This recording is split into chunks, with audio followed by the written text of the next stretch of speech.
talking to Mr. Michel PETRUCCIANI. Mr. PETRUCCIANI, one of the interviews that I read with you, you talked about colors, and that interested me. What I would like to ask you as my first question is, as a composer and a pianist, or rather as a musical painter, how do you choose your colors? You don't choose your colors. I think it's I must say first that I am not the first one to have this kind of vision. Olivier Messiaen was also a visionary of colors, but it's like he explained it himself. It's more a sensation. They're musical colors more than colors as a painter. You could see like red, blue, green, purple, gray, or whatever. But it's not actual colors. It's things that moves with times, and it's just a feeling, you know. They're either cozy or cold, or gray or black, white, you know. And if it's black and white, it's kind of cold, you know. It's not very warm. If you have like a lot of red, it's fiery, and yellow and brown, and it's kind of warm and cozy. It's a feeling. It really is. It's a feeling. It's difficult to describe. You can't say, okay, I'm going to do a painting, because I'm not a painter. I'm just trying to be a musician, you know. And when you write for certain feelings. First, I write for people I work with. So if I have a record, I think of having Steve Gadd, Anthony Jackson, and a horn section like Stefano Flavio and Stefano Di Battista Flavio Boltro, and Denis Leloup or Bob Brookmeyer. I think I write for them because I know the way they play, and I just think, well, that Steve would like to play on that, and Anthony will enjoy doing the chord changes on this, or finding new ideas on this particular piece. You seem to establish yourself more and more as a composer. When you are writing for people, as you just described, actually you're already in a sort of conversation with them. Yeah, I mean, I have it's almost like a little bit of a defect, you know. I like to work in a hurry.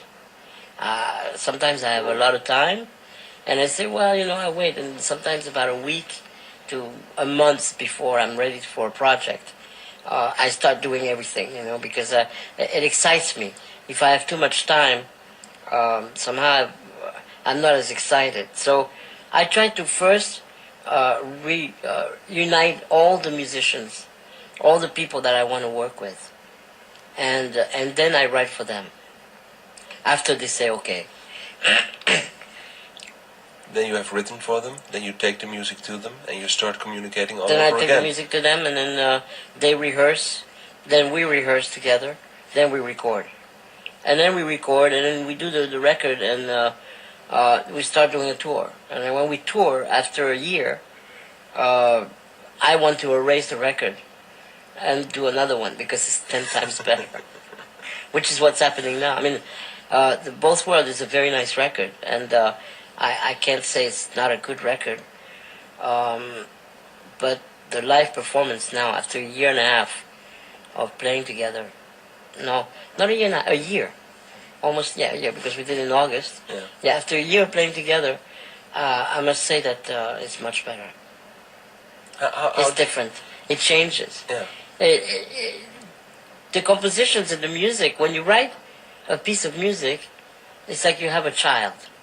And all the babies almost look alike, you know? Yeah. When you go to the nursery and you see babies like that, you go, well, you know, they're all very beautiful, but it's kind of difficult to be 100% certain that this one is yours, you know? And with the music, it's the same. You write a piece, and the piece doesn't have yet its own identity, really.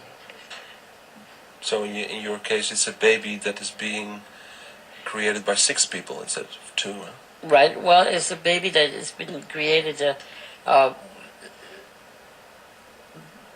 It's a united project in a way, and now it's really growing. It's becoming really its own identity.